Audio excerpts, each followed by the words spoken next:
Salut tout le monde, j'espère que vous allez bien. Bon, je parle doucement parce que je suis dans le jardin et que j'ai des voisins qui sont aussi dans leur jardin.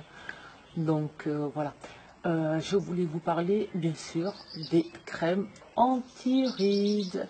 Voilà, j'ai trouvé une formule vraiment miraculeuse, un truc de fou. Vraiment une crème qui va effacer toutes les ridules, même les plus profondes.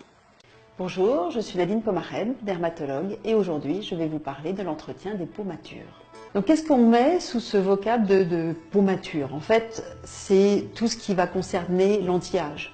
Ça va être les premières rides qui peuvent apparaître dès 35 ans, les petites ridules au niveau de la patte d'oie, le début de la perte de fermeté, une modification de l'ovale, aussi également au niveau de la coloration de la peau, des petites taches, des imperfections du teint. Bref, ce sont différents éléments qui correspondent à un vieillissement de la peau. Le nettoyage de la peau est indispensable et il doit être bicotidien. Quels que soient les produits que vous utilisez, il y a celles qui vont vouloir des eaux micellaires ou des laits démaquillants et en finissant avec une pulvérisation d'eau thermale, celles qui ne vont vouloir que des produits moussants qui se rincent pour que la peau soit bien propre. Quels que soient les produits que vous utilisez, de toute façon, il faudra que ce nettoyage soit bicotidien, matin et soir. Même si vous ne vous maquillez pas, il y a les salissures, il y a également le sébum et puis bien sûr la pollution. Donc ce nettoyage est nécessaire pour entretenir sa peau. Dans le choix des produits, je dirais que jusqu'à 35-40 ans, on va plutôt privilégier tout ce qui va être éclat du teint, qualité de la peau, donc tout ce qui va permettre d'avoir un teint homogène, bien hydraté bien sûr.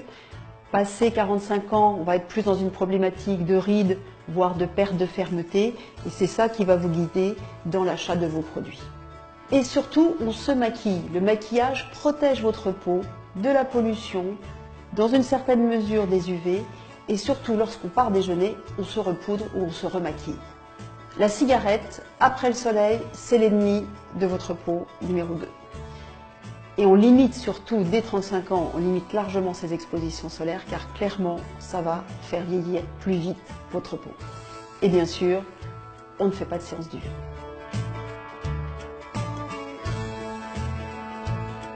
Les bons gestes dermato. Alors, bien sûr, pour moi, le soin d'entretien de votre peau, quel que soit son âge, c'est le peeling superficiel. Ce peeling va permettre de redonner de l'éclat, resserrer les pores, homogénéiser le teint. Clairement, c'est le soin d'entretien. Couplé à des LED, il va permettre également d'augmenter, d'optimiser les résultats que vous pouvez en attendre. Après, tous les soins dermatologiques qui peuvent être faits vont être fonction, bien sûr, des signes qui gênent particulièrement. Ça va être des injections d'acide hyaluronique, de botox, cela va être des lasers en fonction aussi de ces problématiques pour retendre la peau, pour également améliorer la fermeté. Bref, il y a tout un arsenal thérapeutique qui est disponible et qui va répondre à chaque tranche d'âge, mais aussi à chaque problématique. On va booster son assiette avec des fruits et des légumes. Plus ils sont colorés, plus ils sont riches en antioxydants. On va aussi miser sur les polyphénols avec les fruits rouges, dans le raisin, le cassis, les framboises, également le thé, notamment le thé vert bien sûr. Et puis on met l'accent sur les épices, le curcuma, le gingembre et les herbes, notamment la coriandre. Tout ce qui va permettre de faire moins vieillir votre peau. C'est tout d'abord un nettoyage qui doit être bicotidien. Le soin hydratant est important. Une peau bien hydratée vieillit moins. On n'abuse plus du soleil. Chapeau obligatoire dès qu'on est au soleil et un SPF au moins 30 sur le visage. Et bien sûr, il est temps de bien manger. J'espère que ces conseils vous ont été utiles. À très bientôt sur Doctissimo.